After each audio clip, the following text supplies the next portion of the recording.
कि आसमान में उड़ने वाली हर चीज पतंग नहीं होती और किताबों पे धूल लगने जाने से कहानी खत्म नहीं होती दोस्त, कहानी खत्म नहीं होती।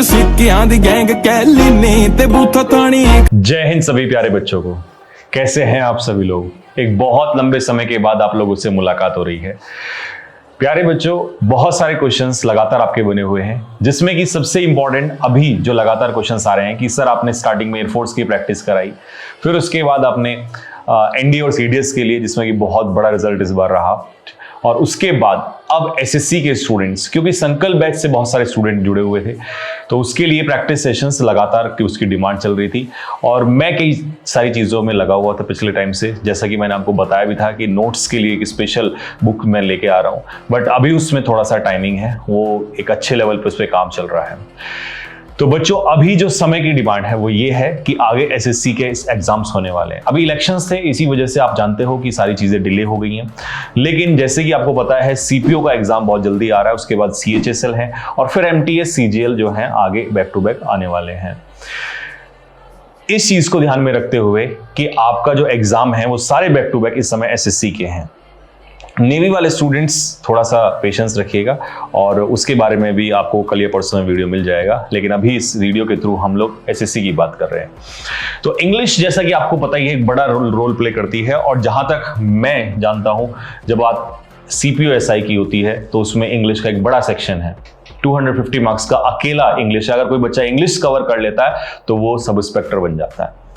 बाकी चीजें 50-50 मार्क्स में आती हैं, और वो कहीं ना कहीं फिर चाहे सीजीएल की बात करें या सीएचएसएल या एमटीएस की बात करें, तो ये सारे वो एग्जाम्स हैं जो बिना इंग्लिश के नहीं होने वाले हैं। तो इंग्लिश बड़ा रोल प्ले करती है इसमें, और जब हमारे हाथ में हो तो बच्चों, अभी तक जितने भी एग्जाम्स हमने दिए उन सभी में हमें सक्सेस मिला। अब एसएससी में फर्स्ट टाइम मैं आप लोगों को, वैसे तो मैं पिछले 8-10 साल से ऑफलाइन पढ़ा ही रहा था, लेकिन फर्स्ट टाइम ये प्रैक्टिस सेशन होगा। अच्छा, मैं प्रैक्टिस सेशन से ही क्यों स्टार्ट कर रहा हूं? बहुत सारे बच्चे कह रहे थे कि सर संकल्प 2.0 लेकर आइए, और 1 जून से ही स्टार्ट करना था, लेकिन इस बार जो संकल्प 2.0 है वो 1 जुलाई से स्टार्ट होगा, और उसका एक रीजन रखा है मैंने पर्सनली ये सोचा है कि जो अभी 1 महीना का एग्जाम, जो अभी 1 महीना आने वाला है, ये जून का जो महीना है, इस 1 महीने में हम लोग ताबड़तोड़ प्रैक्टिस करेंगे और वही समय वापस लेकर आएंगे जो 2020 में मैंने प्रैक्टिस सेशन कराया था।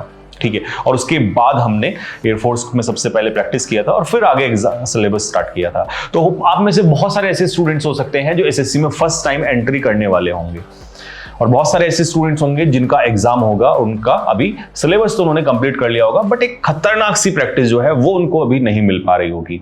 और देखिए, हमेशा एक चीज को मैं बोलता हूं कि अगर आपको कोई भी एग्जाम निकालना है तो उसमें सबसे इंपॉर्टेंट होता है कि उस एग्जाम का लेवल होना चाहिए और क्वेश्चंस भी वही होने चाहिए। अदरवाइज हजारों किताबें मार्केट में हैं, हजारों चीजें हैं, कंटेंट बहुत सारा है, और कंटेंट होने के बावजूद भी सबसे बड़ी प्रॉब्लम ये आती है कि स्टूडेंट, देखिए यूं तो किताबें भी हमारे पास बहुत सारी हैं, दूसरा हमारे पास बहुत सारा कंटेंट, यूट्यूब पे बहुत कंटेंट है, बहुत सारा कंटेंट है, बट समस्या पता है क्या है? अगर आप मेरी इस बात से एग्री करते हैं तो मुझे कमेंट बॉक्स में जरूर लिखिएगा। प्रॉब्लम पता है कहां आती है दोस्त? प्रॉब्लम आती है कि सपोज करो हमने 4 क्वेश्चंस किए और 2 क्वेश्चन हमसे नहीं हो पाए। अब वो 2 क्वेश्चन बताने वाला हमारे सामने कोई नहीं है, फिर हम फिर से आगे बढ़ेंगे, फिर 2 क्वेश्चन पे अटकेंगे और फिर हम उसको छोड़ देते हैं, और ये सिलसिला लगातार बना रहता है। लेकिन जब एक टीचर, एक मेंटर सामने होता है और हम 1-to-1 इंटरेक्शन कर रहे होते हैं, तो मुझे नहीं लगता कि कोई चीज टफ है, और वो इंटरेस्ट बना रहता है, वो इंटरेस्ट कहीं ना कहीं हमारा मेंटेन रहता है। तो इसीलिए एक धमाकेदार प्रैक्टिस सेशन हम लोग स्टार्ट करने जा रहे हैं, और देखेंगे क्या होगा। देखो, मेरा एक अपना असूल है कि पहले कर्म कर, बाकी फल की चिंता बात नहीं कर। तो हम कर्म करने वाले हैं, और ये कर्म आप और मैं मिलकर दोनों करेंगे दोस्त। तो ये अभी हम लोग इस महीने में ही स्टार्ट करने जा रहे हैं। कल से आप लोगों की जो क्लास है, और हाँ, एक नया इसमें एक पॉइंट आने वाला है कि इस बार एसएससी के फील्ड में आपको रॉबिन सर जो है रीजनिंग की प्रैक्टिस कराएंगे, और जो उसमें सबसे इंपॉर्टेंट होगा कि कैसे कम से कम, क्योंकि एसएससी में सारा खेल टाइम का है। देखिए, यूपीएससी में टाइम का खेल नहीं है, लेकिन एसएससी में टाइम का खेल है। तो उसमें जो क्लासेस होंगी वो सारी इसी बात होगी, कैसे 10 से 12 मिनट में आप एसएससी के प्रैक्टिस सेट को कंप्लीट करें। देखिए, इंग्लिश तो हो जाती है, इंग्लिश में सारा गेम किसका है कि आपने वो कंटेंट कैसा पढ़ा है, कि अगर वो कंटेंट जो पढ़ा है जो आपका सटीक एग्जाम में है तो फिर आप कर लेते हैं, टाइम का ज्यादा बड़ा प्रॉब्लम नहीं होता है। बट इधर जो है रीजनिंग में वो टाइम का प्रॉब्लम होता है। तो इसीलिए रॉबिन सर इस बार जो है आपको रीजनिंग की प्रैक्टिस सीरीज कराएंगे और कल से ही आपकी ये सीरीज स्टार्ट होने वाली है और शाम को 7:30 बजे यानी कि 7:30 पे ये सीरीज स्टार्ट होगी। तो 7:30 to 8:30 का इसका टाइमिंग रहेगा, 5-10 मिनट ऊपर नीचे चलता ही है, आपको पता है। और उसके बाद अपना एक सदाबहार टाइम है जो हमेशा से चलता आया है, दैट इज 9 PM। 9 बजे से हम लोग अपना सेशन स्टार्ट करने वाले हैं। तो मेरी तरफ से आपको यही इंफॉर्मेशन थी, बहुत सारी बातें आपसे करनी थी, बहुत सारे अलग अलग स्टूडेंट्स के क्वेश्चन, सवाल और जवाब हैं और उनको भी हम लोग करेंगे, बट वो नेक्स्ट वीडियो में स्पेशली अपनी तरफ से लेकर आऊंगा और एक लाइव सेशन आप लोग के साथ रखेंगे, ठीक है। तो इस वीडियो में सिर्फ इतनी ही जानकारी। तो कल से ये स्टार्ट हो रही है और मेरी जो क्लास है वो 5 जून से 5 जून से रात को 9 बजे शेड्यूल लग जाएगा और आना ना भूलें। और दोस्त इस चीज का ध्यान रखना, मैंने एक बात पहले भी आपसे काफी समय पहले बोली थी कि कभी मैंने जिस स्टूडेंट्स को ऐसे एयरफोर्स में पढ़ाया था वो SSC में भी सेलेक्ट हुए, कभी मैंने किसी स्टूडेंट को NDA में पढ़ाया वो CDS में सेलेक्ट हुआ, अगर आज मैं SSC में पढ़ा रहा हूं तो इस बात का ध्यान रखिएगा कि ऐसा बिल्कुल भी नहीं है कि मैं जिस एग्जाम के लिए पढ़ा रहा हूं कंटेंट वहीं पर आए। जिस एग्जाम के लिए पढ़ा रहा हूं वो टारगेट होता है।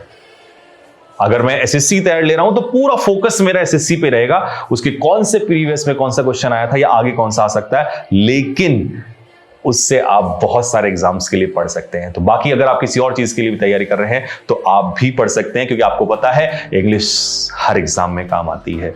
तो अगर कोई भी सवाल, कोई भी क्वेश्चन आपका है तो इस वीडियो के नीचे कमेंट बॉक्स में लिख दीजिएगा। और आप इस समय जब मुझे देख रहे हैं तो ऐसे हंसते मुस्कुराते हुए चेहरे ही आपके रहने चाहिए और इसी मुस्कान को आगे बढ़ाने के लिए मैं आपके साथ तैयार हूं। मैं आपका बड़ा भाई आपके साथ हमेशा ऐसे ही खड़ा रहूंगा। तो कोई बात नहीं, लास्ट में जाते जाते मैं एक ही बात बोलूंगा कि आसमान में उड़ने वाली हर चीज पतंग नहीं होती और किताबों पे धूल लगने जाने से कहानी खत्म नहीं होती दोस्त, कहानी खत्म नहीं होती। चलिए आपसे जल्दी मिलेंगे, तब तक के लिए जय हिंद।